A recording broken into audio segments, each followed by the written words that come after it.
आठवीं बोर्ड परीक्षा 2024 कक्षा 8 के सभी प्यारे विद्यार्थियों का आज के इस वीडियो में हार्दिक स्वागत और अभिनंदन है। और आज के इस वीडियो में हम बात करेंगे 2023 के बोर्ड का जो पेपर हुआ था उसकी, कि 2023 का जो बोर्ड का पेपर हुआ था वो कैसा आया था। हमारा जो 2024 का पेपर है वो आपके 30 मार्च को होने जा रहा है, तो 30 मार्च का जो पेपर वो हमारा कैसा आएगा।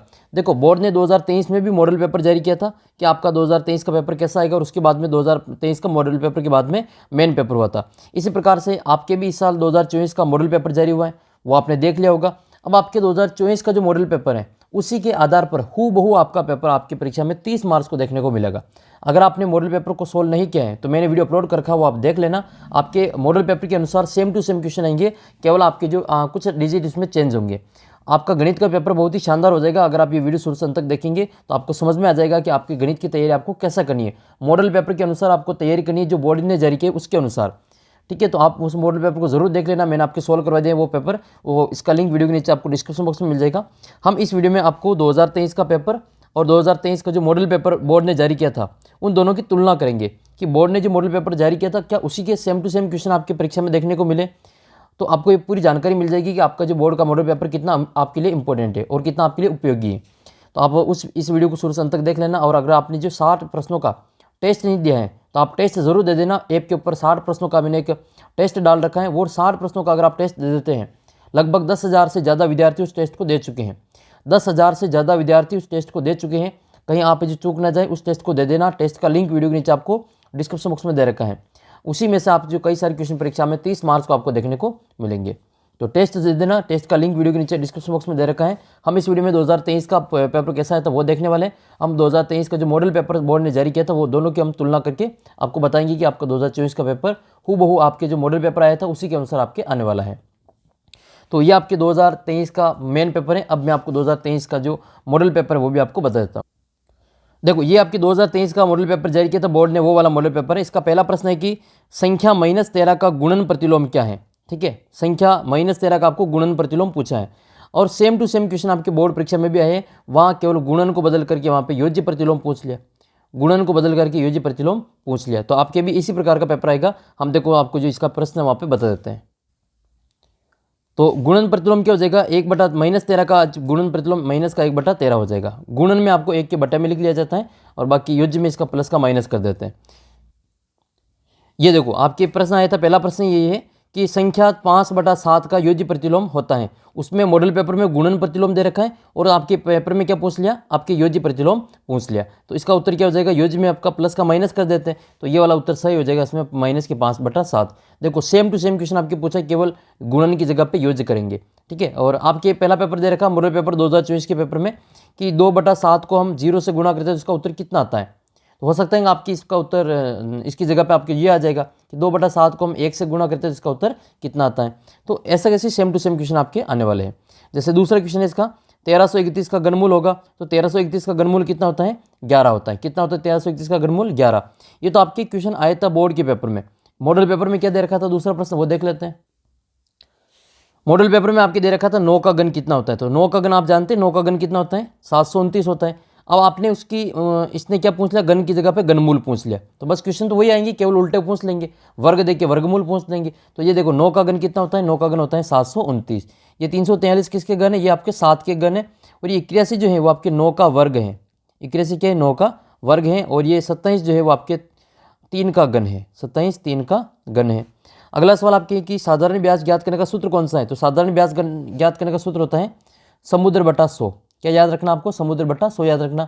ये समय है, ये मूलधन है, ये दर है। तो समय इंटू मूलधन इंटू दर बटा 100। समय, मूलधन और दर बटा 100 आपका पहला ऑप्शन इसमें सही हो जाएगा। फर्स्ट ऑप्शन इसका करेक्ट आंसर होगा। तो पेपर में आपकी क्या आया था इस क्वेश्चन की जगह पे, पेपर में आपके इसकी जगह पे आया ये वाला सवाल कि वस्तु का क्रय मूल्य इतना है और इसका लाभ इतना है तो उसका विक्रय मूल्य कितना होगा। ठीक है, तो देखो, वस्तु का क्रय मूल्य दे रखा है आपको 100 रुपये और लाभ दे रखा है आपको 20 रुपये। तो उसको बेचेंगे कितने में, ठीक है, तो बेचेंगे उसको 120 में बेच देंगे। 100 में खरीदा, 20 का लाभ हुआ, तो उसको बेचा कितने में होगा, तो उसने 120 में बेचा होगा। तो इसका उत्तर आपके 120 हो जाएगा। ये अपने सिलेबस से हटा दिया इसको। अगला सवाल है कि 4 पेन का मूल्य 20 रुपये है तो 5 पेन का मूल्य कितना होगा। ये 4 पेन का मूल्य दे रखा और 5 पेन का ज्ञात करना है। तो 4 पेन का मूल्य 20 है तो 1 पेन का कितना हो जाएगा, 4 का भाग दे देंगे तो 5 रुपये आ जाएगा 1 पेन का। 5 का ज्ञात करना है तो 5 को 5 से गुणा कर देंगे, उत्तर कितना आएगा इसका, 25 रुपये आ जाएगा। आपके पेपर में पेन वाला पूछा था और परीक्षा में आप या मॉडल पेपर में आपको ये शक्कर वाला दे रखा है कि 5 किलो शक्कर का मूल्य 240 रुपये है, तो 1 किलो शक्कर का मूल्य ज्ञात करना है। सेम टू सेम क्वेश्चन मिल रहा है, देखो केवल नंबर के डिजिट होंगे जो वो चेंज करेंगे क्वेश्चन में। बाकी प्रश्न का जो करने का तरीका अगर आपको आता है तो आप जो 80 में से 80 गणित में नंबर ला सकते हैं। तो 1 किलो का ज्ञात करना है तो आपको 240 में 5 का भाग दे देना है। तो 240 में 5 का भाग देंगे तो इसका उत्तर 4 बार और 8 बार यानी कि 48 रुपये आ जाएगा। 1 किलो का ज्ञात करना हो तो टोटल में जो जो किलो है उसका भाग दे देंगे। तो ये क्वेश्चन आपके सेम टू सेम आया है। फिर आपके 5वां क्वेश्चन देखो, इनमें से कौन सा व्यंजक द्विपदी है। इसमें कौन सा व्यंजक द्विपदी है, 2 पद वाला कौन सा है, तो 2 पद वाला ये तो 1 पद वाला है, ये 3 पद वाला है, और ये देखो ये द्विपदी नहीं है। ये 5 और 2 को गुणा जोड़ करेंगे तो कितना हो जाएगा, 7x हो जाएगा। तो ये 2 पदी नहीं, ये 1 पदी ही है, ध्यान रखना इसको। तो 2 पदी वाला कौन सा हो जाएगा, ये ब वाला उत्तर हो जाएगा। तो इसका उत्तर आपके ब हो जाएगा। अब हम देख लेते हैं आपकी परीक्षा में कैसा क्वेश्चन आया था 2023 में। देखो परीक्षा में क्वेश्चन आया था, ये 5वां क्वेश्चन है कि बीजी व्यंजक 4x + 3y - 7 में पदों की संख्या बतानी है। उसमें द्विपदी वाला पूछा था, उसमें आपके पदों की संख्या पूछ ली। तुम बताओ देखिए इसमें कितने पद है, तो 1, 2 और 3 पद हो जाएंगे। तो इसका उत्तर कितना करेंगे, 3 पद करेंगे। ठीक है, इसका आंसर कितना जाएगा आपके 3, इसका आंसर हो जाएगा। नेक्स्ट क्वेश्चन है आपके, समांतर चतुर्भुज में विकर्णों की संख्या कितनी होती है। अब चाहे कोई सी भी चतुर्भुज हो, चतुर्भुज चाहे कोई सा भी हो, चाहे वर्ग हो, आयत हो, जिसमें समलंब चतुर्भुज हो, समांतर चतुर्भुज हो, सम चतुर्भुज हो, पतंग हो, सभी का जो विकर्ण होते हैं वो विकर्ण कितने होते हैं, इसके विकर्ण 2 ही होंगे। तो इसका जो आंसर है वो कितना करना आपको, इसमें विकर्ण की संख्या 2 कर देनी है। ठीक है, कोई सा भी चतुर्भुज हो, चतुर्भुज में विकर्ण की संख्या 2 होती है। किसी भी आकृति में विकर्ण की संख्या ज्ञात करने का जो सूत्र है वो आपको याद होना चाहिए। वो विकर्ण का जो सूत्र है वो आपको अच्छी प्रकार से याद होना चाहिए। तो आपको किसी भी बहुभुज का मान लो विकर्ण ज्ञात करना हो तो ये वाला सूत्र आपको याद कर लेना है, n कोष्ठक n - 3 × 2 बटे में 2। तो n की जगह पे हम इसमें भुजाओं की संख्या लिखेंगे। समांतर चतुर्भुज में कितने विकर्ण है, तो ये ज्ञात करने के लिए आपको n बराबर, चतुर्भुज में 4 भुजा होती है तो इसमें n की जगह पे 4 लिखेंगे। इसको सोल्व करेंगे हम यहाँ पे, तो ये आ जाएगा आपके 4 × 4 - 3 और बटे में 2। 4 में से 3 जाएगा तो 1 बचेगा, तो 4 × 1/2, 2 के पार से 4 2 बार कट जाएगा, 2 को 1 से गुणा करते तो 2 उत्तर आएगा। तो इसका आंसर कितना आएगा, 2 आएगा। अब आपको मान लो पंचभुज की पूछ ले कि एक पंचभुज में कितने विकर्ण होते हैं, तो पंचभुज में n बराबर कितना लिखेंगे, पंचभुज में n बराबर 5 हो जाएगा, भुजाओं की संख्या 5 हो जाएगी। तो यहाँ पर आपके 4 की जगह पे 5 आ जाएंगी, 5 को × 5 - 3/2 हो जाएगा। अब 5 × 5 में से 3 गए तो 2 बचेगा और बटे में कितना हो जाएगा, 2 हो जाएगा। 2 से 2 काट देंगे तो विकर्ण कितने हो जाएंगे, इसमें 5 हो जाएंगे। पंचभुज में कितने विकर्ण होते हैं, 5 विकर्ण होते हैं। तो मैं आपसे प्रश्न पूछता हूँ कि एक तो आपको बताना है कि एक अष्टभुज में कितने विकर्ण होते हैं, n बराबर 8 लिखना है।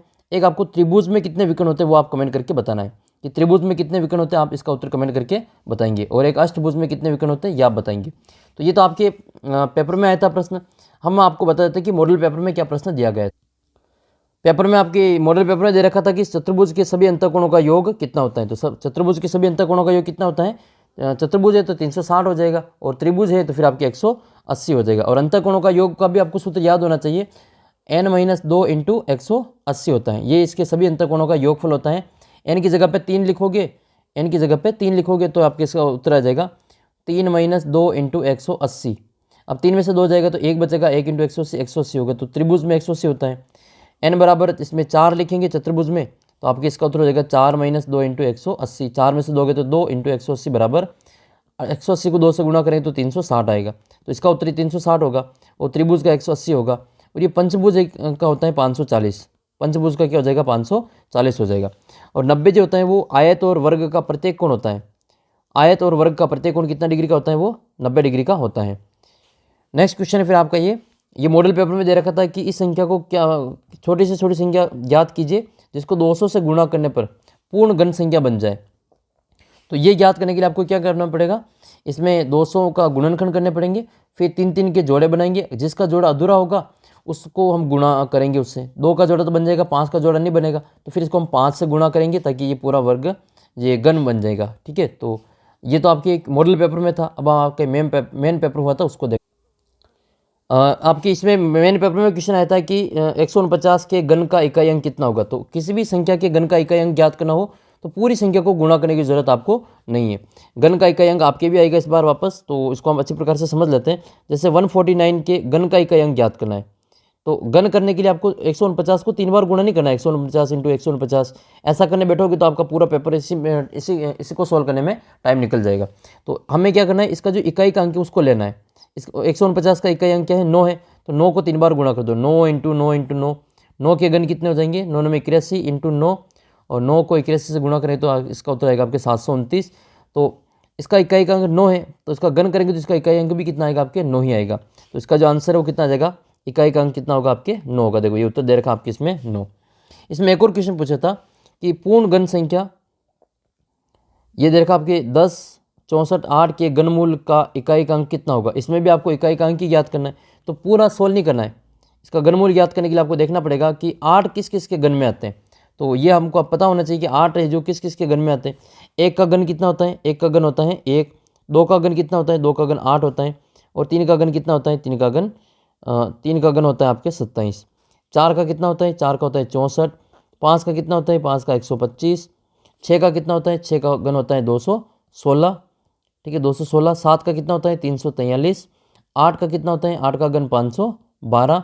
9 को कितना होता है, 9 का होता है 729। और 10 का कितना होता है, तो 10 का घन होता है आपके 1000। तो अब आपको देखना है कि किसके लास्ट में 8 है, और तो 8 किसके लास्ट में आते हैं, 2 के आते हैं। तो इसका जो इकाई अंक कितना हो जाएगा, 2 हो जाएगा, ठीक है। तो इसका जो इकाई का अंक है, जिस संख्या के इकाई का अंक में 8 होता है तो उसके घन में इकाई का अंक क्या हो जाएगा, घनमूल में वो आपके 2 हो जाएंगे। तो इसका उत्तर कितना लिखेंगे हम, 8 और 2, इसका आंसर हो जाएगा 8 है इकाई का अंक, तो घनमूल में आपके 2 होंगे। मान लो 4 होते तो 4 ही आता है, और 6 का 6 ही आता है, 9 का 9 आता है, और 1 का 1 ही आता है, तो और 5 का 5 ही आता है। किसका है जो इकाई का अंक नहीं बदलता है, एक तो 1 का नहीं बदलता है, एक 0 नहीं बदलता है, 0 1, एक आपका 3 का तो बदल जाता है, एक आपके इसमें 4 का नहीं बदलता है, ठीक है। 4 का घन करेंगे तो इसका इकाई अंक नहीं बदलेगा। 5 का नहीं बदलेगा, 6 का नहीं बदलेगा, और 7 का बदल जाएगा, 8 का बदलेगा, 9 का नहीं बदलेगा, और 0 वाला तो बदलेगा नहीं। तो ये इसके इकाई अंक यही आते हैं। मान लो किसी संख्या के लास्ट में ये दे रखा है तो इसका घन करेंगे तो भी यही आएगा इकाई का अंक, और घनमूल करेंगे तो भी इसका इकाई का अंक यही आएगा। तो बदलते कौन कौन से, एक तो आपके 2, एक आपके 3, एक आपके 7, और एक आपके 8, ठीक है। तो 2 का तो क्या हो जाएगा, 2 का तो हो जाएगा आपके 8 हो जाएगा, और 8 का क्या हो जाता है, 2 हो जाता है। देखो 8 के कितने 512, तो 2 हो गए, और 2 के 8 है तो ये आपके 8 आ जाएंगे।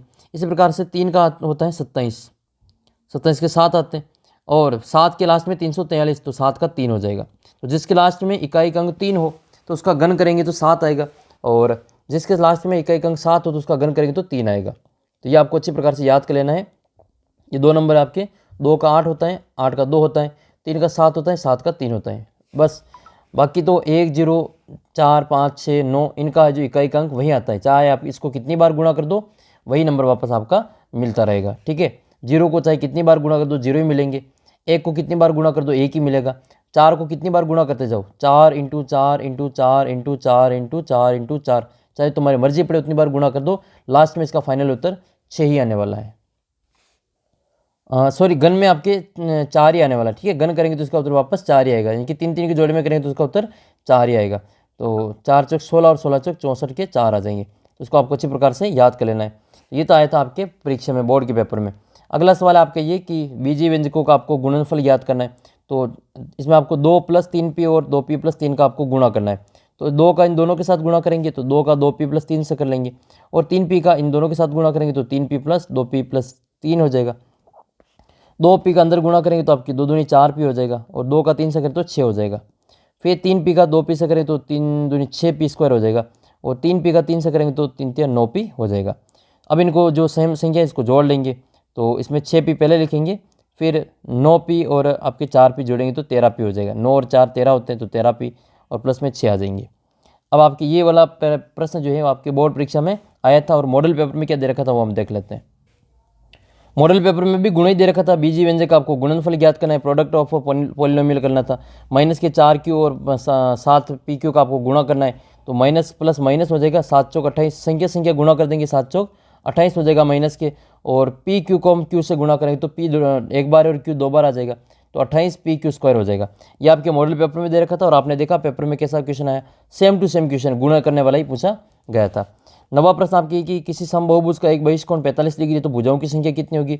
जब भी ऐसा सवाल आए भुजाओं की संख्या ज्ञात करनी हो और आपके एक बहिष्कोण का मान दे रखा हो, तो हम क्या करेंगे 360 में एक बहिष्कोण के मान का भाग दे देंगे। तो ये सूत्र लिखना है, भुजाओं की संख्या बराबर 360 और बटे में एक बहिष्कोण का मान।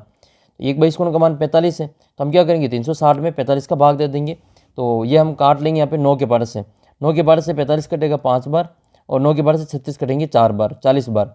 तो 40/5 यानी कि इसका उत्तर कितना आ जाएगा, 8 आ जाएगा। 40 में 5 का भाग दे दिया, 8 बार चला गया जी। अष्टभुज का प्रत्येक बहिष कोण है कितना है, ये 45 डिग्री। तो आपके पेपर में कैसा क्वेश्चन आया था इसका हम देख लेते हैं। बहुभुज वाला क्या क्वेश्चन, बहुभुज में सेम टू सेम क्वेश्चन आया था। देखो ये दे रखा है कि सम बहुभुज में भुजाओं की संख्या ज्ञात करनी है और प्रत्येक बाह्य कोण का मान कितना है, 60 डिग्री। अब उसमें 45 डिग्री था और उसमें 60 दे दिया।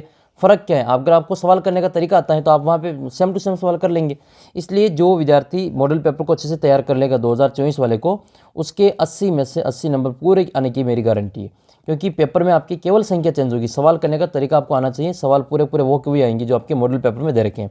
तो अगर आपने मॉडल पेपर ढंग से कर लिए तो आपके जो 80 में से 80 नंबर आने से कोई नहीं रोक सकता। और मेरी आप सभी को शुभकामनाएं कि आप सभी के 80 में से 80 नंबर आएंगे। ऐसे मैं आपके लिए तैयारी भी करवा रहा हूँ। अगर आपको अच्छा लगे तो आप चैनल को सब्सक्राइब भी कर सकते हैं। और कई सारे विद्यार्थी कहते हैं कि आपका जो बताते हैं वो पेपर में आता ही नहीं है, एक भी क्वेश्चन नहीं आया।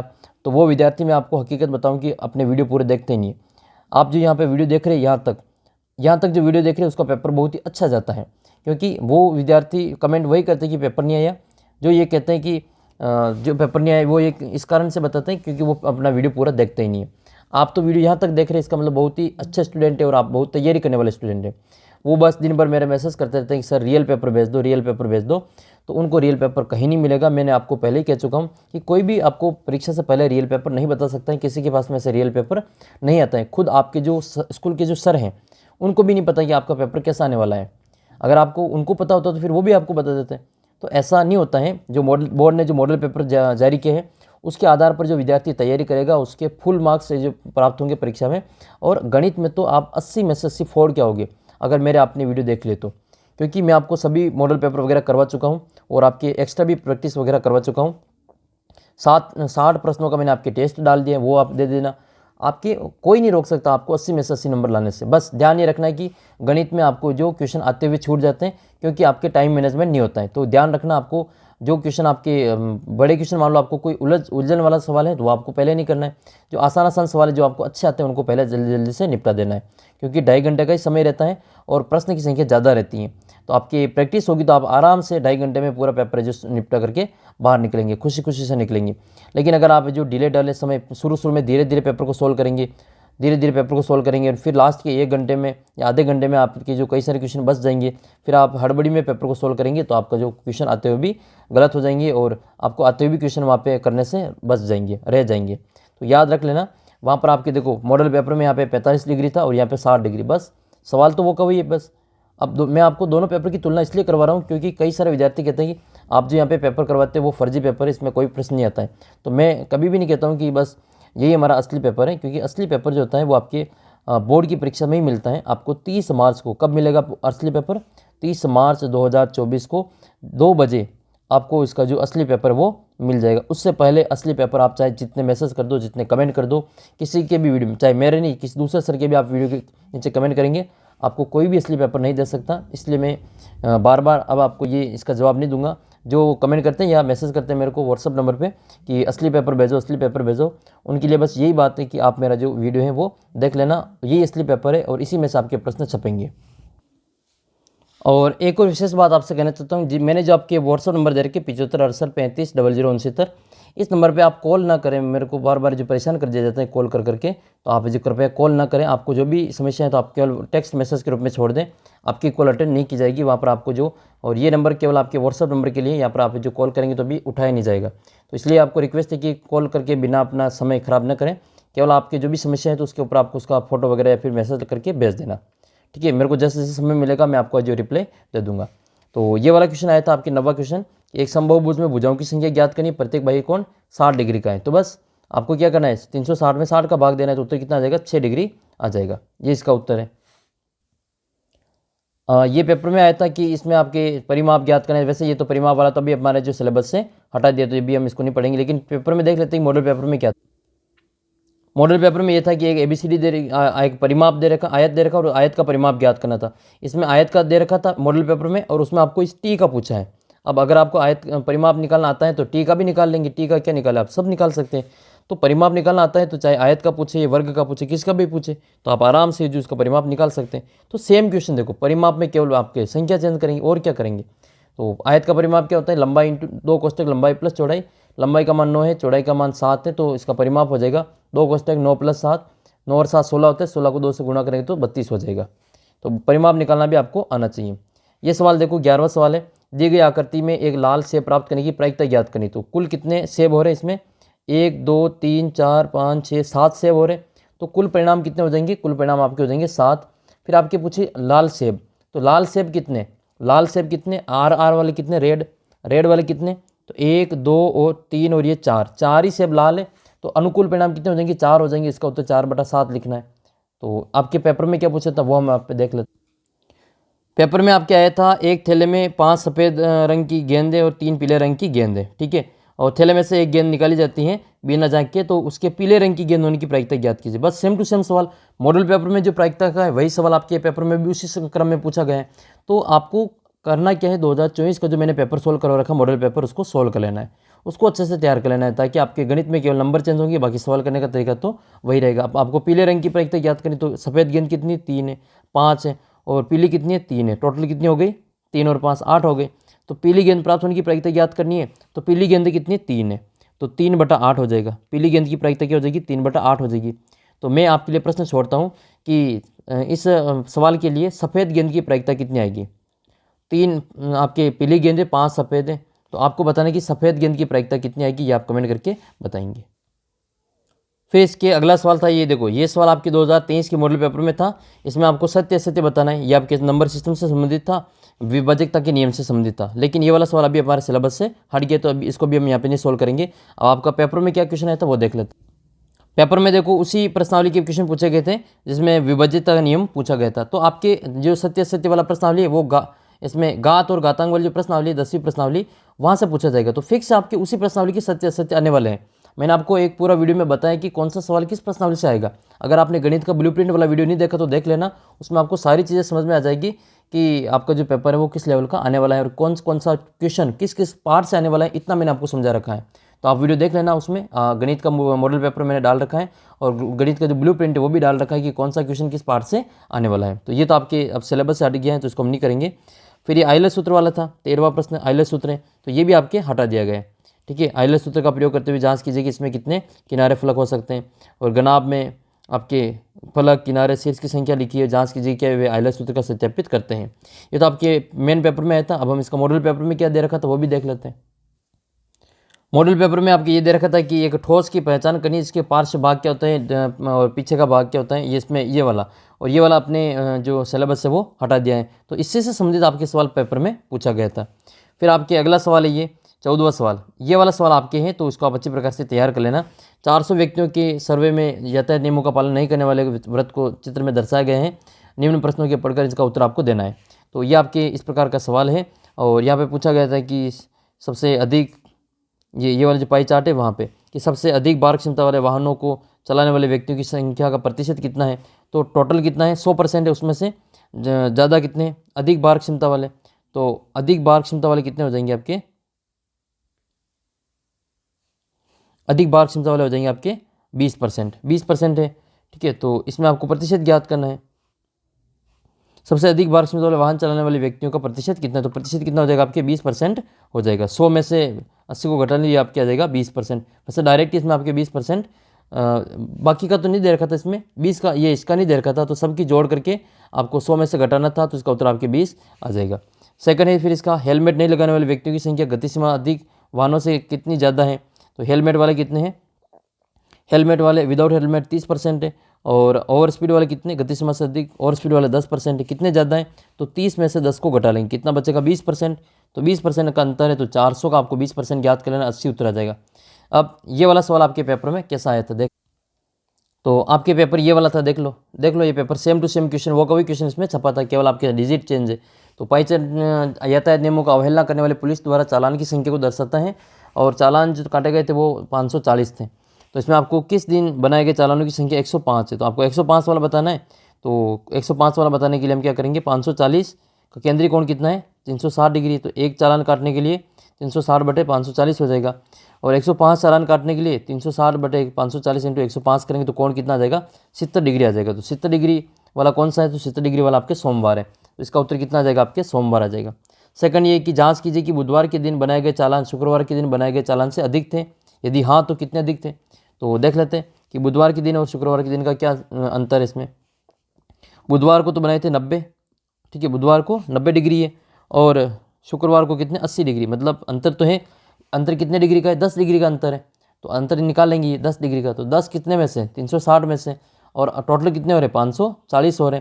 तो इनको हम काट लेंगे 18 के पारे से, 18 दूना 36, ये 0 से 0 कट जाएगा, 18 तिया 54, 3 के पारे से 2 के पारे से 2 एक बार और 3 10 कटेंगे 5 बार। तो 5 × 3 करेंगे तो 5 तिया कितने होते हैं 15 होते हैं। तो इसका जो उत्तर है वो कितना आ जाएगा आपके 15 आ जाएगा, ठीक है। इसका उत्तर कितना आएगा आपके 15 आ जाएगा। देखो ये वाला सेम क्वेश्चन आपके वैसे ही पूछा गया, इसलिए कह रहा हूँ कि मॉडल पेपर जो बोर्ड ने जारी किया उसको आप ज़रूर सॉल्व कर लेना।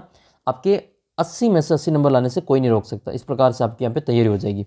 और मैंने जो वीडियो डाले हैं वो सभी देख लेना, आपके कोई जो इसमें प्रश्न गलत नहीं हो।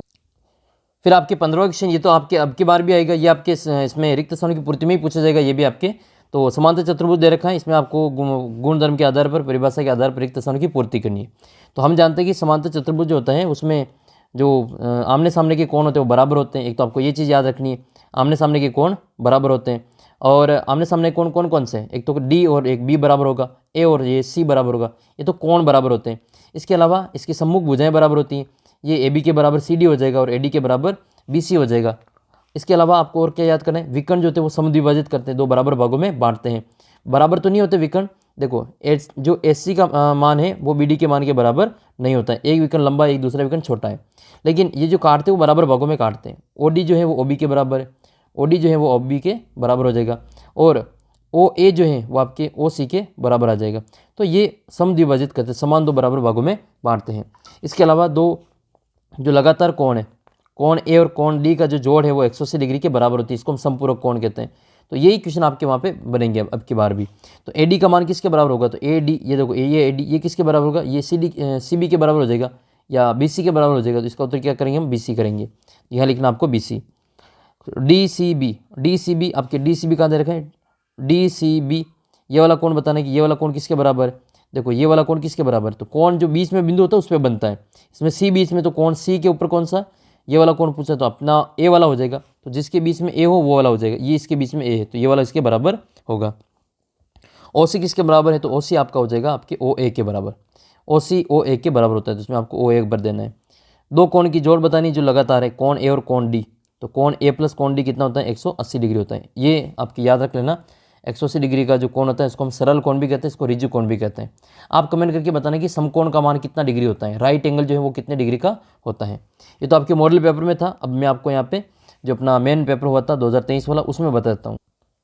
ये देखो ये रिक्त स्थान वाला प्रश्न था, इसमें आपकी ये इसमें त्रिभुज वाले प्रश्नावली से ही पूछा गया था। और अब की बार भी आपके सॉरी चतुर्भुज वाली, अब की बार भी आपकी जो चतुर्भुज वाली प्रश्नावली है उसी से ये पेपर है जो बनेगा। तो ये क्वेश्चन आएगा रिक्त स्थान वाला, जैसे त्रिभुज के तीनों अंतःकोणों का योग कितना होता है, तो वो 180 डिग्री होता है। सभी को याद है, बच्चे बच्चे को याद है, आप में से तो सभी को याद हो गया होगा, किसी को याद होगा नहीं होगा, लेकिन जो यहाँ पे वीडियो देखते हैं उसको तो पक्का याद है। मैं गारंटी देता हूँ कि जो यहाँ पे वीडियो देखते हैं उसको तो पक्का याद है कि त्रिभुज के तीनों कोणों का योग 180 डिग्री होता है।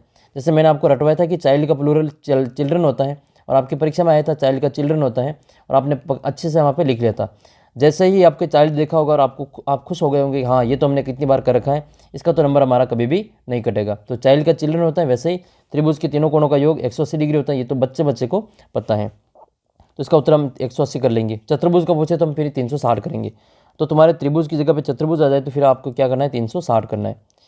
समांतर चतुर्भुज की सम्मुख भुजाओं का माप कैसा होता है, तो समांतर चतुर्भुज की सम्मुख भुजाएं समान होती हैं, बराबर होती हैं, आमने सामने की भुजाएं बराबर होती हैं, तो ये समान हो जाएगी। और समांतर चतुर्भुज की सम्मुख भुजाएं समान होती हैं।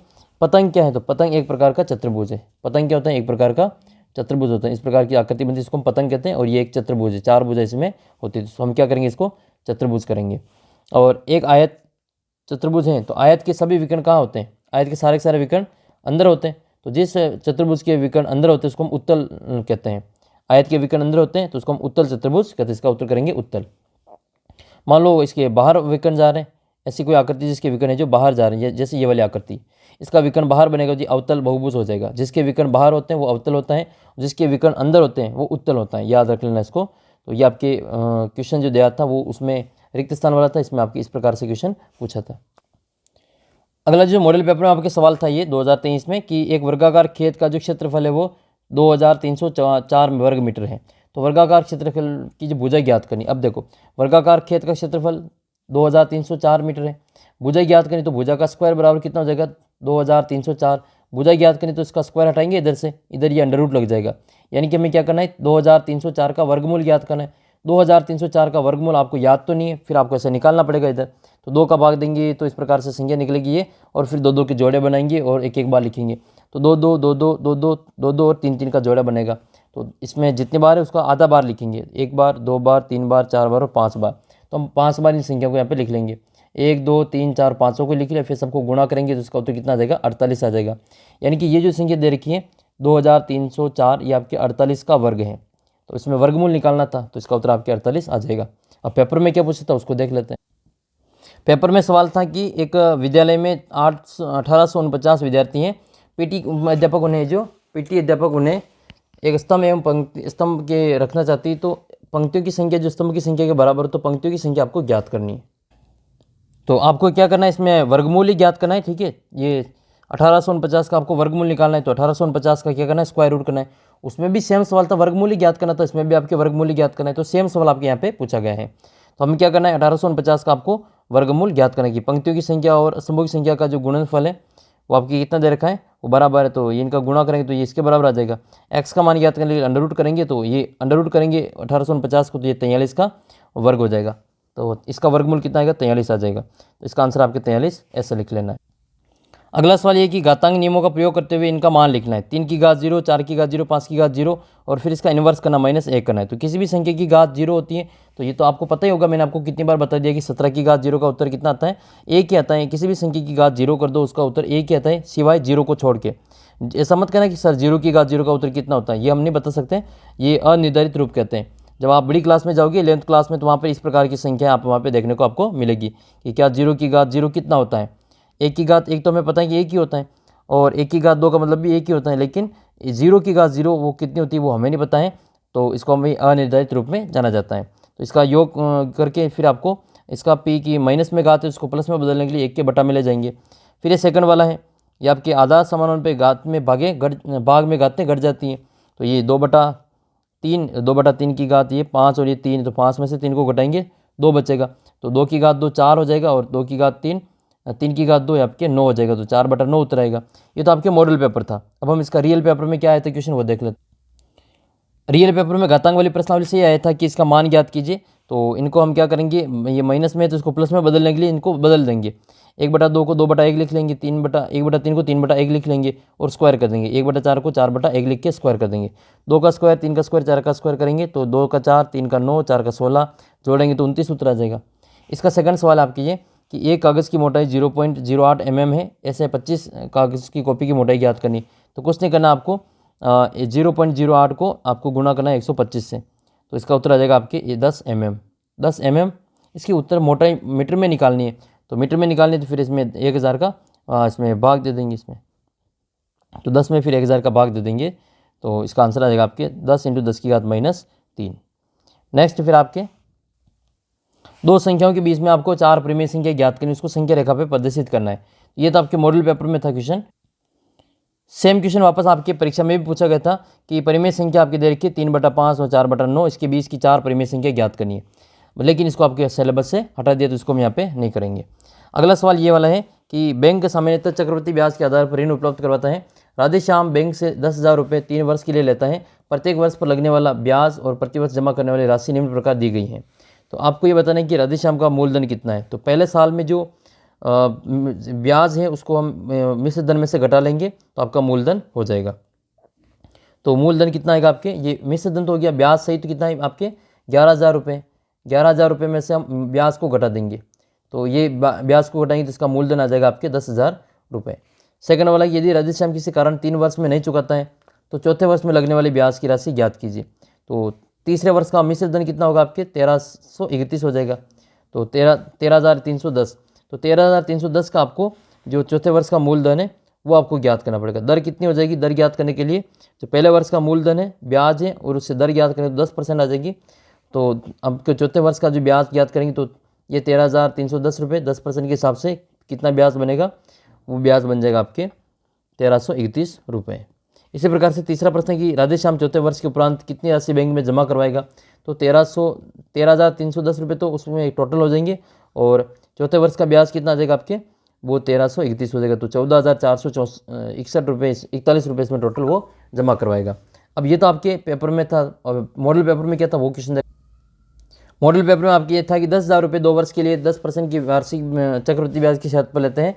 यदि वह सरल ब्याज की दर पर लेता तो दोनों ब्याज का अंतर कितना होता है। ये सेम सवाल आपके इस बार भी मॉडल पेपर में है ना, सेम सवाल आपके मॉडल पेपर में है, और इसका हमने ब्याज का अंतर भी ज्ञात कर लिया था। तो इसमें आपके 10,000 का साधारण ब्याज ज्ञात करेंगे तो 2,000 रुपये आएगा, और यहाँ पर फिर चक्रवृद्धि ब्याज से इसको ज्ञात करेंगे तो 2,100 रुपये आएगा। अंतर कितना आएगा इसमें आपके 2,100 रुपये जो चक्रवृद्धि ब्याज है, और 2,000 रुपये सरल ब्याज, 100 रुपये का इसमें आपके अंतर आ जाएगा। और ये पूरा सवाल मैंने आपको सॉल्व करवा रखा है, तो आपने देख लिया होगा इसको तो अच्छी प्रकार से।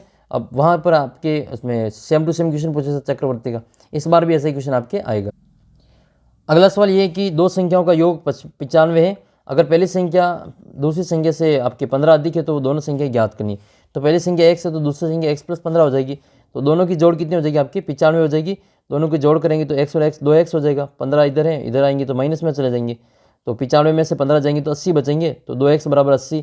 x का मान कितना आएगा आपके 40 आ जाएगा। पहली संख्या को x माना तो ये पहली संख्या x हो जाएगी 40। दूसरी संख्या x + 15 है तो 40 + 15 आपके 55 हो जाएगी। ये तो आपके पेपर में था क्वेश्चन, मॉडल पेपर में। अब आपके मेन पेपर में कौन सा था वो देख लेते। मॉडल पेपर में आपके पेपर प्रश्न था कि परिमेय संख्या के अंश और हर में ये है और इनका अनुपात ये है, तो आपकी परिमेय संख्या ज्ञात करनी है। ये वाला सवाल अभी हमारे यहाँ से हटा दिया है। फिर आपके पेपर में था ये वाला क्वेश्चन 20वां कि एक ये वाला क्वेश्चन बनने का आपके 100% ऐसा क्वेश्चन आपके आएगा। ये एक ही क्वेश्चन आएगा 4 नंबर का, और ऐसा ही क्वेश्चन आपके यहाँ पे बनने वाला है। वो चाहे आपके विद्यार्थियों की संख्या वाला आ जाए या फिर वो गायों की संख्या वाला आ जाए कि गाय कितने दिन का भोजन रहेगा, या वो वाला क्वेश्चन आपके अच्छी प्रकार से बन सकता है।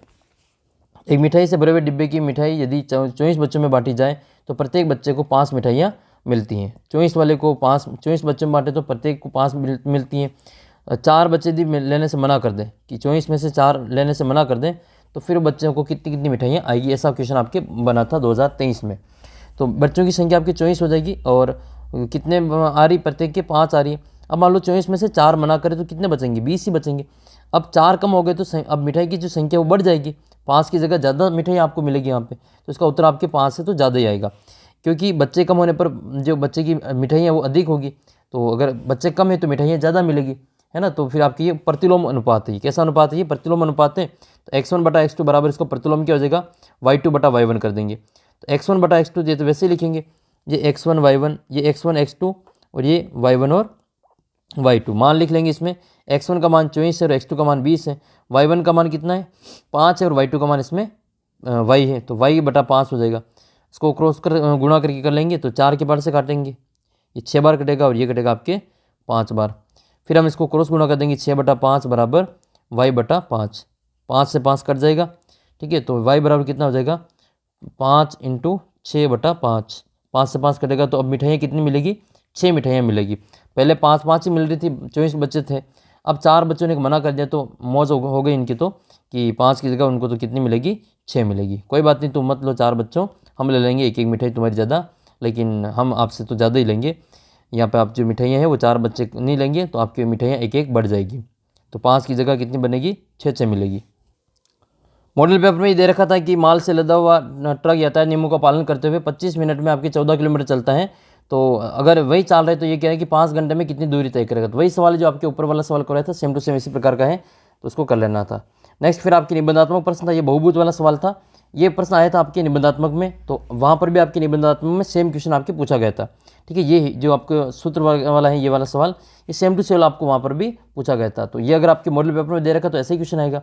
आपके मॉडल पेपर में ये नहीं दे रखा तो वहाँ पर भी ऐसा क्वेश्चन फिर आपके बनने वाला चांस थोड़ा सा कम हो जाता है। आ तो सकता है ऐसा आपके, लेकिन इसके चांस थोड़ा सा कम हो सकता है इस बार, क्योंकि इस बार आपके इसकी जगह पे डायरेक्ट वाला सवाल पूछेंगे। तो मॉडल पेपर में इसका क्षेत्रफल याद करना था, और मेन पेपर में देख लेते हैं। मेन पेपर में भी आपको सेम टू सेम इसका जो क्षेत्रफल ही ज्ञात करना है, और 12 रुपये प्रति वर्ग मीटर की दर से इसमें घास लगाने का खर्चा भी ज्ञात करना है।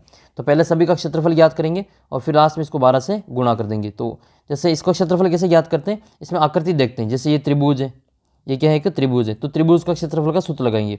त्रिभुज का क्षेत्रफल क्या होता है, 1/2 इंटू आधार इंटू ऊंचाई। आधार का मान कितना हो जाएगा, ये आधार का मान हो जाएगा, ये पूरा इसका आधार ले लिया और इसने इन दोनों का एक ही ज्ञात कर लिया। ठीक है, तो ये आधार तो कितना हो जाएगा आपके 90 हो जाएगा, ये पूरा 90 है और ये इसकी ऊंचाई कितनी है 25 है। तो इसकी जो टोटल क्षेत्रफल इस वाला एरिया का वो कितना हो जाएगा, 1/2 इंटू 90 इंटू 25। 2 के बार से 90 को काटेंगे 45 बार कटेगा और 45 को जब हम 25 से गुणा करेंगे तो कितना आ जाएगा, ये आपकी 1125। फिर ये वाला बचा हुआ है, ये अब इसका हम एक साथ नहीं ज्ञात कर सकते, इसको अलग अलग टुकड़ों में ज्ञात करना पड़ेगा। एक तो हम ये वाला त्रिभुज निकालेंगे, फिर ये समलंब चतुर्भुज निकालेंगे, फिर ये वाला त्रिभुज निकालेंगे। तो फिर त्रिभुज AFE का क्षेत्रफल, AFE का क्षेत्रफल ये वाला देख लो, इसका क्षेत्रफल ये इसकी एक तो 30 हो जाएगी, ये यहाँ से यहाँ तक कितना है, ये 30 है। तो आधार और ऊंचाई दोनों 30-30 है, तो आधार और ऊंचाई दोनों लिखी 30-30। 2 के बार से 30 को काटा 15 बार, 15 को 30 से गुणा करें तो 15×3=45, 450 उत्तर आएगा। इसका क्षेत्रफल कितना हुआ, 450 हो गया। फिर ये वाला जो समलंब चतुर्भुज है, ये वाला समलंब चतुर्भुज का क्षेत्रफल ज्ञात करना है, ये वाला समलंब चतुर्भुज। तो समलंब चतुर्भुज का क्षेत्रफल का सूत्र होता है कि 1/2 इंटू समांतर भुजाओं का योग, ये समांतर भुजा है ये वाली, तो समांतर भुजाओं का योग A+B इंटू उनके बीच की दूरी ऊंचाई h। तो ये वाला सूत्र इसमें लगाएंगे, 1/2 इंटू समांतर भुजाओं का योग इंटू उनके बीच की दूरी। तो समांतर भुजा कौन कौन सी है, 20 और 30, तो 20 + 30 करेंगे इंटू उनके बीच की दूरी कितनी है, देखो यहाँ तक तो 30 है और यहाँ तक 60 है, तो ये दूरी कितनी हो जाएगी, 60 में से इस 30 को घटा लेंगे, 60 में से 30 को घटाएंगे तो ये वाली दूरी आ जाएगी। तो 60 में से 30 गए तो कितना बचेगा, ये वाला पूरा आपका 30 हो जाएगा। तो इसका उत्तर कितना आएगा, 1/2 इंटू 20 + 30 इंटू 60 में से 30 को घटाए तो 30। 2 के बाद से 50 को काट देंगे 25 बार, 25 को गुणा करेंगे 30 से तो 25 या 75, 750 उत्तर आ जाएगा। एक और त्रिभुज बच गया ये वाला, इसका क्षेत्रफल और ज्ञात करना है। तो ये त्रिभुज इसका आधार हो जाएगा, आधार तो 20 है और ऊंचाई कितनी है, ऊंचाई देखो 90 में से 60 को घटा लेंगे तो ये हो जाएगा आपका 1/2 इंटू आधार का मान 20 इंटू ऊंचाई का मान 90 - 60 30 हो जाएगा। 2 के बाद से 20 को 10 बार काट देंगे और 10 को 30 से गुणा करेंगे तो कितना उत्तर आएगा आपके 300 आ जाएगा। इस प्रकार से एक एक आकृति का आपको क्षेत्रफल ज्ञात कर लेना है, फिर सभी आकृतियों का क्षेत्रफल को जोड़ लेना है। सभी आकृति का क्षेत्रफल कितना जोड़ेंगे, ये हो जाएगा आपके 1125, 450, 750 और 300, सभी को जोड़ेंगे तो 25-25 इसका उत्तर आएगा। अब 25-25 वर्ग मीटर है, 1 वर्ग मीटर का जो घास लगाने का खर्चा 12 रुपये आ रहा है, तो ये 2625 है, तो 2625 का लगाना है तो क्या करेंगे, 12 से इसको गुणा कर देंगे तो इसको में 31,500 रुपये उत्तर आएगा। इसके अथवा में क्वेश्चन आया था, एक बेलनाकार भवन में 24 खंभे हैं, प्रत्येक खंभे की त्रिज्या देखिए 28 और ऊंचाई देखिए 4 और 15 रुपये प्रति वर्ग मीटर की दर से खंभों का वक्रपथी क्षेत्रफल रंगवाने का खर्चा ज्ञात करना है। तो खंभा जो है आपकी बेलनाकार है, ठीक है, बेलनाकार खंभा है, इसके ऊपर आपको कलर करवाना है। तो कलर करवाना है तो देखो ऊपर तो छत होगी नीचे धरती होगी, तो यहाँ तो कलर करवा नहीं सकते हम, ये जो इसमें जिसको हम टच कर सकते हैं ये वाली हिस्सा, इसको कहते हैं वक्रपृष्ठीय। तो हमें बेलन का वक्रपृष्ठीय क्षेत्रफल इसमें लगाना पड़ेगा। त्रिज्या कितनी देर की, एक खंभे की 28 देर की, तो आर बराबर इसमें 28 हो जाएगा। ये ऊंचाई कितनी है 4 मीटर, देखो 1 सेंटीमीटर में 1 मीटर में, तो हम क्या करेंगे इस सेंटीमीटर को भी मीटर में बदलेंगे क्योंकि हमारा जो खर्चा दे रखा है वो मीटर के हिसाब से दे रखा है, तो इस सेंटीमीटर को बदलेंगे मीटर में। 28 सेमी बराबर 28/100 मीटर हो जाएगा, क्योंकि 1 सेंटीमीटर में 1 मीटर में 100 सेंटीमीटर होते हैं, तो इसको 100 से भाग कर देंगे, 28/10 में 100 मीटर हो जाएगा। ऊंचाई 4 मीटर हो जाएंगे। फिर इसमें एक का क्षेत्रफल ज्ञात करेंगे, तो 2 × 22/7, पाई का मान कितना होता है, पाई का मान 22/7 होता है, इसका मान 3.14 भी होता है, लेकिन यहाँ पर हम 22/7 लेंगे। और आर का मान कितना है, आर का मान 28/100 है, एच का मान कितना है 4 है। इसको काटेंगे तो 7 के बार से 28 4 बार कट जाएगा, और कोई नहीं कटेगा इसमें, तो और कोई नहीं कटेंगे। तो फिर इसमें आपको 24 से खंभों का ज्ञात करना है, तो इसमें हम क्या करेंगे, इन सभी को हम 24 से गुणा कर देंगे। 24 से गुणा करेंगे तो ये 24 खंभों का क्षेत्रफल आ जाएगा। 1 वर्ग मीटर का खर्चा 15 रुपये है, तो इतने वर्ग मीटर का खर्चा कितना आएगा, तो उसको हम 15 से गुणा कर देंगे। तो 24 और 15 और इन सभी का क्षेत्रफल को गुणा करेंगे एक खंभे के क्षेत्रफल को, तो आपका टोटल रुपये कितने आ जाएंगे, 2534.40 पैसे इसका आंसर आएगा। 2534 रुपये और 40 पैसे इसका आंसर हो जाएगा। अब ये तो आपके मेन पेपर में आया था, ऐसा क्वेश्चन इस बार भी आपके आएगा, ठीक है, अथवा में आएगा इसमें भी। तो देख लेते हैं इसमें कैसा क्वेश्चन आएगा। ये मॉडल पेपर में क्या दे रखा था, मॉडल पेपर में आपकी दे रखा था, इसके अथवा में समचतुर्भुज का क्षेत्रफल 240 है, इसके विकर्ण की लंबाई जो है आपकी दे रखी है 30 सेंटीमीटर। तो दूसरे विकर्ण की लंबाई आपको ज्ञात करनी है, कौन सा विकर्ण अधिक है और कितना लंबा है अधिक है वो आपको ज्ञात करना था। तो समचतुर्भुज का क्षेत्रफल क्या होता है, 1/2 इंटू विकर्णों का गुणनफल, विकर्ण का गुणनफल करेंगे और 2 का भाग दें तो क्षेत्रफल आ जाएगा। क्षेत्रफल 240 दे ही रखा है, एक विकर्ण 30 सेंटीमीटर का दे रखा है, तो दूसरा विकर्ण हमें ज्ञात करना है। तो इसमें मान लिख लेंगे, क्षेत्रफल 240 है, ए का मान आपके 30 है और दूसरे का मान हमें ज्ञात करना है। तो 1/2 इंटू 30 इंटू बी हो जाएगा। 2 के पार से 30 15 बार कटेंगे, 15 का भाग दे देंगे इस 240 में, तो ये भाग चला जाएगा आपके 16 बार भाग चला जाएगा। 15 का भाग 240 में 16 बार जाएगा। तो दूसरा जो विकर्ण वो कितना है, 16 मीटर है। अब आपके पहला जो विकर्ण है वो आपके 10 मीटर का है। पहला विकर्ण आपके 10 सेंटीमीटर का है। एक मिनट वापस चेक कर लेते हैं।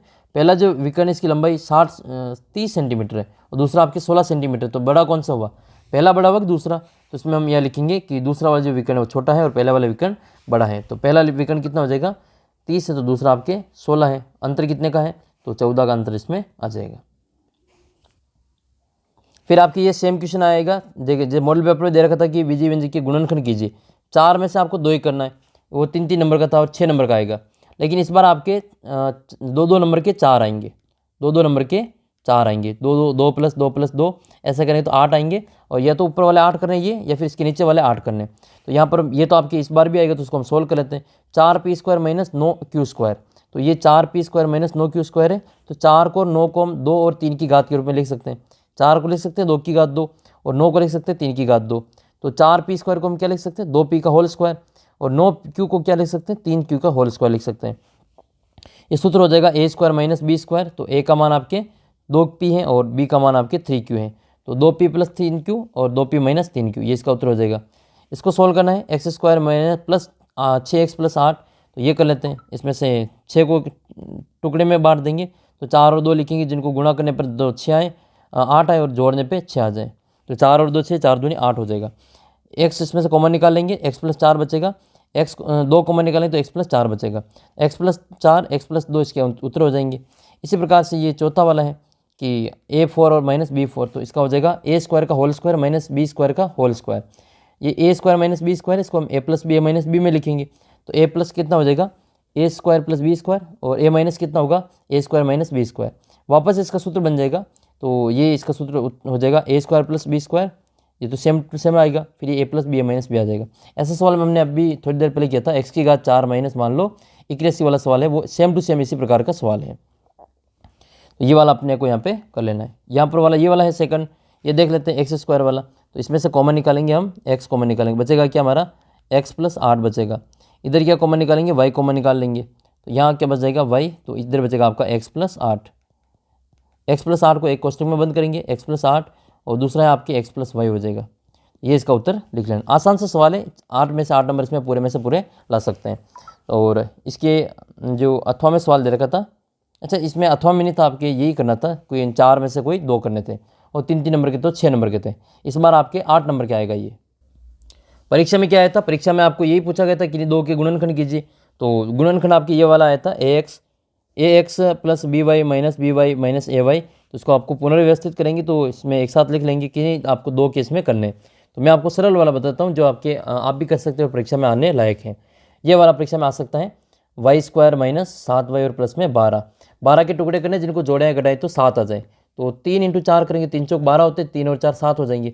लेकिन माइनस का चाहिए, तो दोनों माइनस माइनस के लेंगे, तभी जाके गुणा होंगे, तो प्लस के 12 आएंगे। -12 -3 और -4 को गुणा करेंगे, तो माइनस माइनस प्लस हो जाएगा, और 3 चौक 12 हो जाएगा। इसका मतलब दोनों माइनस के लेने पड़ेंगे। तो y² माइनस 3y और माइनस में क्या हो जाएगा 4y और प्लस में 12। कॉमन निकालेंगे, y कॉमन निकल जाएगा, y माइनस 3 बचेगा, माइनस के 4 कॉमन निकालेंगे, यहाँ पे आपका y और माइनस में 3 बच जाएगा। फिर आपको उसको सोल्व कर लेना है।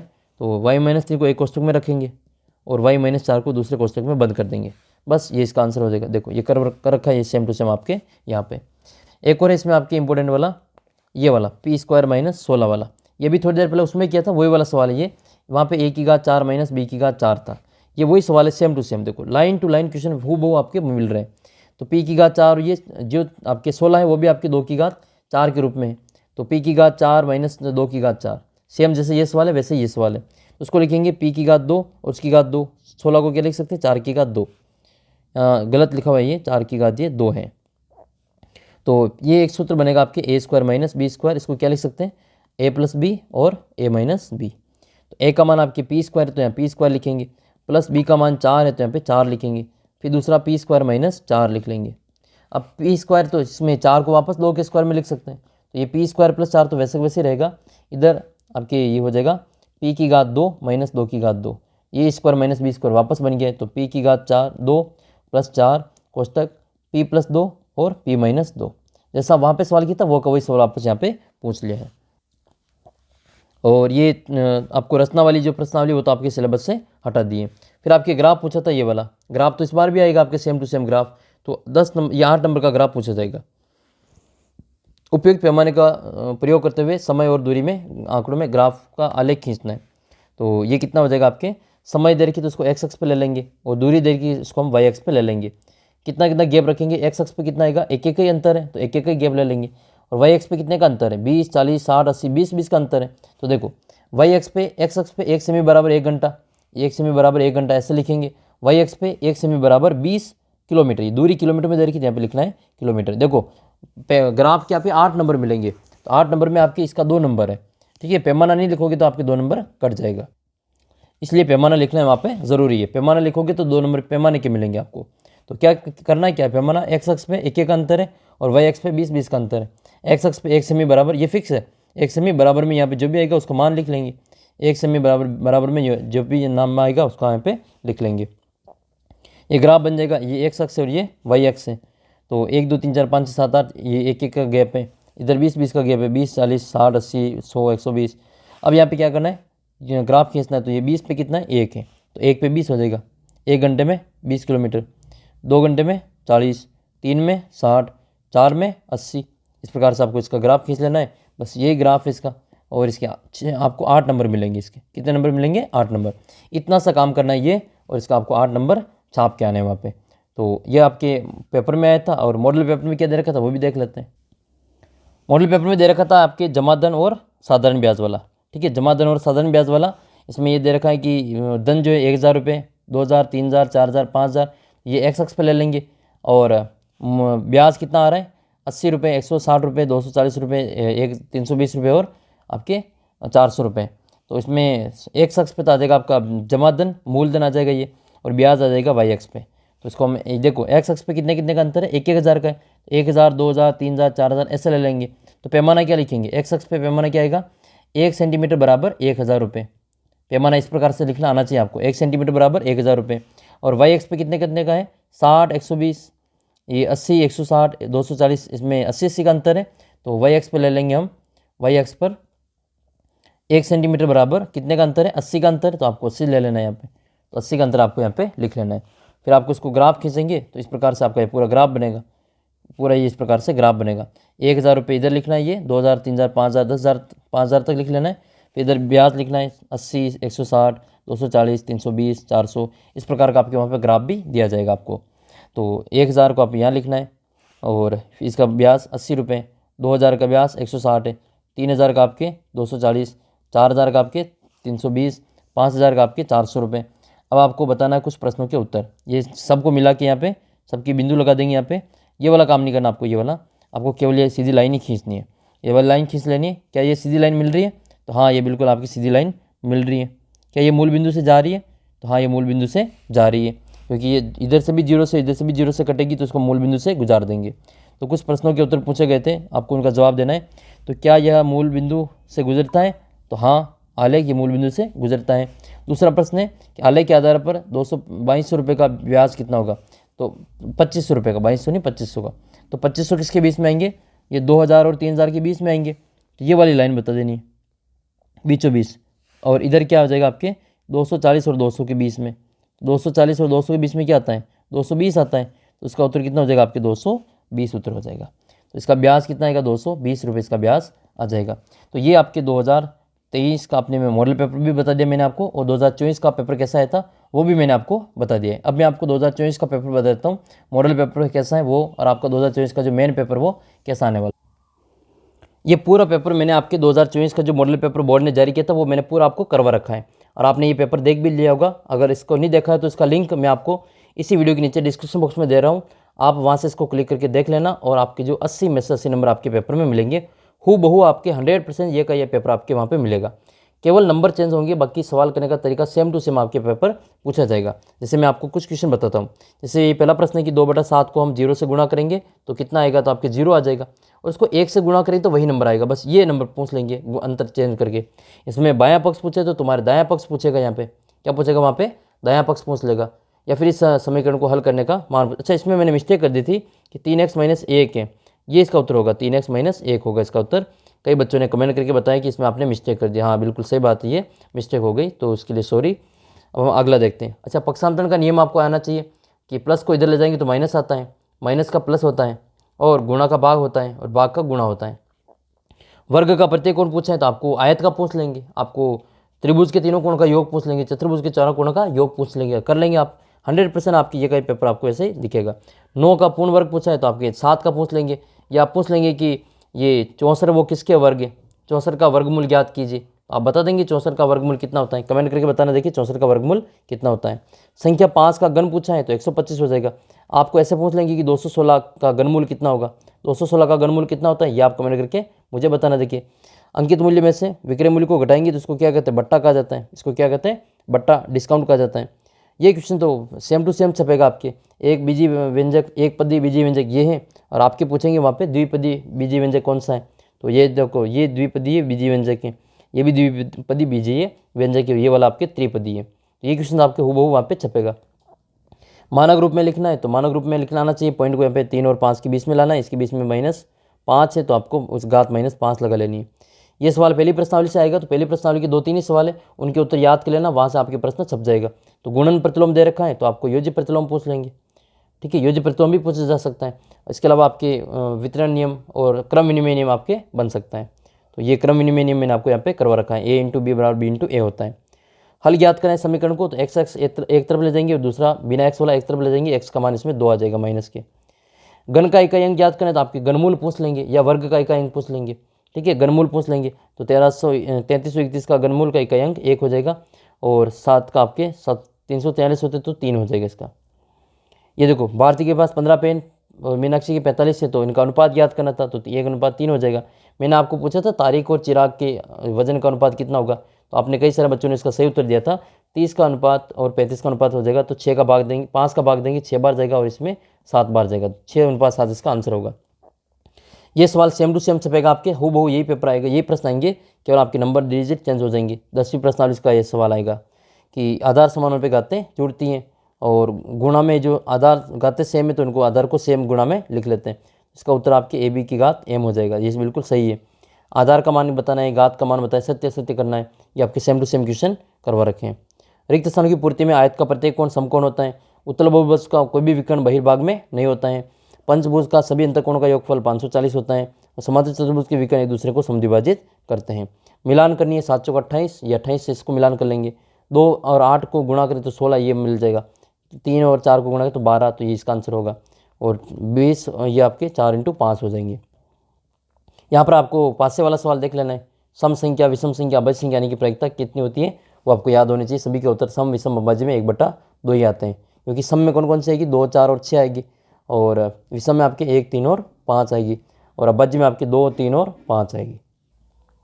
तो इसमें 52 पत्तों में से आपको बादशाह आने की प्रायिकता पूछी, काला बादशाह, तो काले बादशाह 2 होते, 2/52, 1/26 हो जाएगा। फिर आपके लाल रंग का पत्ता, तो लाल रंग के 26 पत्ते होते, 26/52, 13/26, 1/2 हो जाएगा। फिर आपके इक्का प्राप्त तो इक्के 4 होते हैं, 4/52, 2/26, 1/13 हो जाएगा। लाल रंग की बेगम, लाल रंग की 2 बेगम होती हैं, ईंट की और लाल पान की, तो 2/52, 1/26 हो जाएगा। फिर आपको इसमें अभाज्य गुणनखंड विधि से वर्गमूल ज्ञात करना है, तो सेम ऐसे ही आपको वर्गमूल का क्वेश्चन पूछा जाएगा, तो आपको वर्गमूल याद कर लेना है अच्छी प्रकार से। तो वर्गमूल में आपको 9604 को तो याद करना ही है, इसके अलावा आपको याद कर लेना है एक तो 729 का, एक 400 का वर्गमूल ज्ञात कर लेना है, एक आपको 1764 का वर्गमूल ज्ञात करना है, और इसके अलावा आपको याद करना है 4096 का, एक 4096 को आप अच्छी प्रकार से देख लेना, इनके वर्गमूल आपको अच्छी प्रकार से निकालना आना चाहिए। एक आपको 8100 का वर्गमूल ज्ञात करना है। फिर आपके किसी समांतर चतुर्भुज के आसन कोण का अनुपात दे रखा है, तो आपके समांतर की जगह पे समचतुर्भुज आ सकता है, तो इसका सवाल आपको अच्छी प्रकार से कर लेना है। आपको 12,000 का वार्षिक दर ज्ञात करना, अंतर वाला सवाल करना लेना है, 4 नंबर का सवाल आपसे पूछा जाएगा। ये इस प्रश्नावली का एक ही सवाल आएगा, प्रतिलोम वाला, तो इसके जितने भी सवाल दे रखे आपके ये अनुपात और प्रतिलोम वाली प्रश्नावली, इसका कोई भी सवाल आपको छोड़ना नहीं। 11वीं प्रश्नावली के जो 3-3, 4-4 सवाल है दोनों प्रश्नावलियों में, वो दोनों आपको कर लेने, 4 में से 4 नंबर आपके पक्के हो जाएंगे। एक ही सवाल आएगा इस प्रश्नावली का, और समीकरण को हल करना आपको आना चाहिए, या अपने आपको वीडियो अपलोड करके आप देख लेना, समीकरण को हल करने के 2 नंबर है और उत्तर की जाँच के भी 2 नंबर है। फिर आपके अगला सवाल हो जाएगा ये, इसमें आपको पाई चार्ट में बनाना है। तो ऐसे सवाल आपके पाई चार्ट वाले जितने भी दे रखी किताब में उन सभी को देख लेना, पाई चार्ट में वहीं से सवाल आपके बन जाएंगे। गुणनखंड आपके फिक्स ये आएंगे। तो गुणनखंड गिने चुने गुणनखंड दे रखे आपके 12वीं प्रश्नावली में। तो गुणनखंड में आपको जो इंपॉर्टेंट जो प्रश्नावली है वो मैं आपके बताता हूँ कौन कौन सी वो आपको कर लेनी है। एक तो आपकी जो 12.1 प्रश्नावली है, 12.1 गुणनखंड वाली प्रश्नावली है, उसके तीसरा सवाल करना है। कौन सा सवाल? तीसरा सवाल। एक तो वो कर लेना है। इसके अलावा आपके जो इंपॉर्टेंट है वो मैं बताता हूँ आपको। 12.2 का सवाल नंबर 1, सवाल नंबर 2 और सवाल नंबर 3, यानी कि 12.2 इंपॉर्टेंट है, उसको कर लेना। 12.2 ही पूरी कर लेना, आपके ये पूरा जो 8 में से 8 नंबर आ जाएंगे। और इसके अथवा वाला सवाल करना चाहते हो, भाग वाला, तो वो फिर आप 12.3 में से कर लेना। ठीक है, दोनों में से एक करना होगा, तो या तो 12.2 कर लेना या फिर 12.3 कर लेना। वहाँ से ये 8 नंबर का पक्का प्रश्न आपके बन जाएगा। और ये जो 24वां सवाल है, इसको तैयार करने के लिए जो क्षेत्रमिति वाली प्रश्नावली है, 9वीं प्रश्नावली आपके नए सिलेबस के अनुसार क्षेत्रमिति वाली जो प्रश्नावली है उसके सवाल सोल्व कर लेना। आपके जो सारे 8 में से 8 नंबर आपके कंप्लीट पक्के हो जाएंगे। तो इस क्षेत्रमिति के आपके 9.1 और आपके 9.2 दो सवाल, 2 प्रश्नावली दे रखी है, तो उनका आपको सवाल कर लेना है। कोई भी क्वेश्चन आपके वहाँ से गलत नहीं होगा। 9.1 और 9.2 दोनों कर लेना, उसमें सारे क्वेश्चन आपके बैठ जाएंगे। और कुछ क्वेश्चन आपके 9.3 में भी दे रखे, तो उनको भी आप कर लेना। ये तीनों ही क्वेश्चन आपके 9.1, 9.2, 9.3 8 नंबर के सवाल आएंगे, इसी प्रश्नावली से पूछे जाएंगे, 9वीं प्रश्नावली से। जो आपकी क्षेत्रमिति वाली प्रश्नावली वो वाली पुरानी किताब होगी, तो आपके पुरानी किताब में आपकी क्षेत्रमिति वाली जो प्रश्नावली है वो 11वीं प्रश्नावली है। ठीक है, तो वहाँ पे आपको 11.123 में मिलेगा और नई किताब में आपको 9वीं प्रश्नावली में मिलेगा। फिर इसके अलावा जो आपके आलेख वाला सवाल आएगा 25वां सवाल, उसके लिए तो आपको एक ही प्रश्नावली करनी है, जो लास्ट वाली प्रश्नावली है। पुरानी किताब में है तो आपके ये आलेखों का परिचय जो संख्या है वो 15वां पार्ट है, और नई किताब है आपके पास में तो उसका 13वां पार्ट होगा। तो 13वीं प्रश्नावली के जो सवाल है मैं आपको बताता हूँ, वो आप कर लेना। ये आपके यही क्वेश्चन आपके वहाँ पर परीक्षा में देखने को मिलेंगे। तो कौन कौन से सवाल है वो हम यहाँ पर देख लेते हैं। एक तो आपको इसका जो सवाल है, इसका सवाल एक तो उदाहरण नंबर आपका 3, उदाहरण नंबर 3 लगा लो। एक तो इसका उदाहरण नंबर 3, और एक सवाल है आपके इसमें आपके 13.2 के देखो 2 ही सवाल दे रखे, और 13.2 के 2 ही सवाल दे रखे, और दोनों सवाल को कर लेना। आपके 100% इन 4 सवाल में से 2 सवाल आपकी परीक्षा में पूछे जाएंगे। तो 13.2 के जो सवाल हैं उन्हीं में से आपके सवाल आएंगे, तो आपको 13.2 के ही सवाल कर लेने। आपके 8 में से 8 नंबर ग्राफ वाले पक्के हो जाएंगे। तो ये आपके पूरा पेपर मैंने आपको बता दिया। इसका पूरा सॉल्यूशन देखना चाहते हो तो मैंने इसका वीडियो अपलोड कर रखा, देख लेना। और गणित के जो 60 प्रश्नों का टेस्ट अभी तक आपने नहीं दिया तो आप ऐप पे जाके दे देना। ऐप का लिंक और टेस्ट का लिंक आपको दे रखा है वीडियो के नीचे, या फिर आप व्हाट्सअप ग्रुप ज्वाइन करके वहाँ से भी टेस्ट का लिंक प्राप्त कर सकते हैं। ये अपने व्हाट्सअप नंबर है, इस पर आप मैसेज कर देना, और इसका जो लिंक है ग्रुप का वो भी आपको दे रखा है। तो वो 60 प्रश्नों वाला टेस्ट ज़रूर देना। क्या आपने वो 60 प्रश्नों का टेस्ट दिया है? कमेंट करके ज़रूर बताना। और यहाँ तक आपने वीडियो देखा है तो मैं आपको प्रश्न पूछता हूँ, देखिए फिर पता चल जाएगा कि किस किसने वीडियो पूरा देखा है। तो क्वेश्चन ये पूछता हूँ मैं आपको कि जैसे क्वेश्चन पूछ लेता हूँ, चलो क्वेश्चन ये पूछता हूँ कि जैसे 4 पेन का मूल्य वो दे रखा आपको 20 रुपये। तो आपको बताना है कि 8 पेन का मूल्य कितना होगा। ठीक है, 8 पेन का मूल्य कितना होगा ये आप कमेंट करके बताएंगे तो मैं समझ जाऊंगा कि हाँ आपने जो वीडियो वो लास्ट तक देखी है। 1 घंटे का ये वीडियो है, अगर आपने यहाँ तक वीडियो देखी तो वीडियो को शेयर जरूर करना और कमेंट करके बताना कि 8 पेन का मूल्य कितना रुपये होगा। जो कमेंट करेगा फिर मैं समझ जाऊँगा कि हाँ आपने वीडियो यहाँ तक पूरा देखा है। तो मिलते हैं आपको अगले वीडियो में, तब तक जय हिंद जय भारत।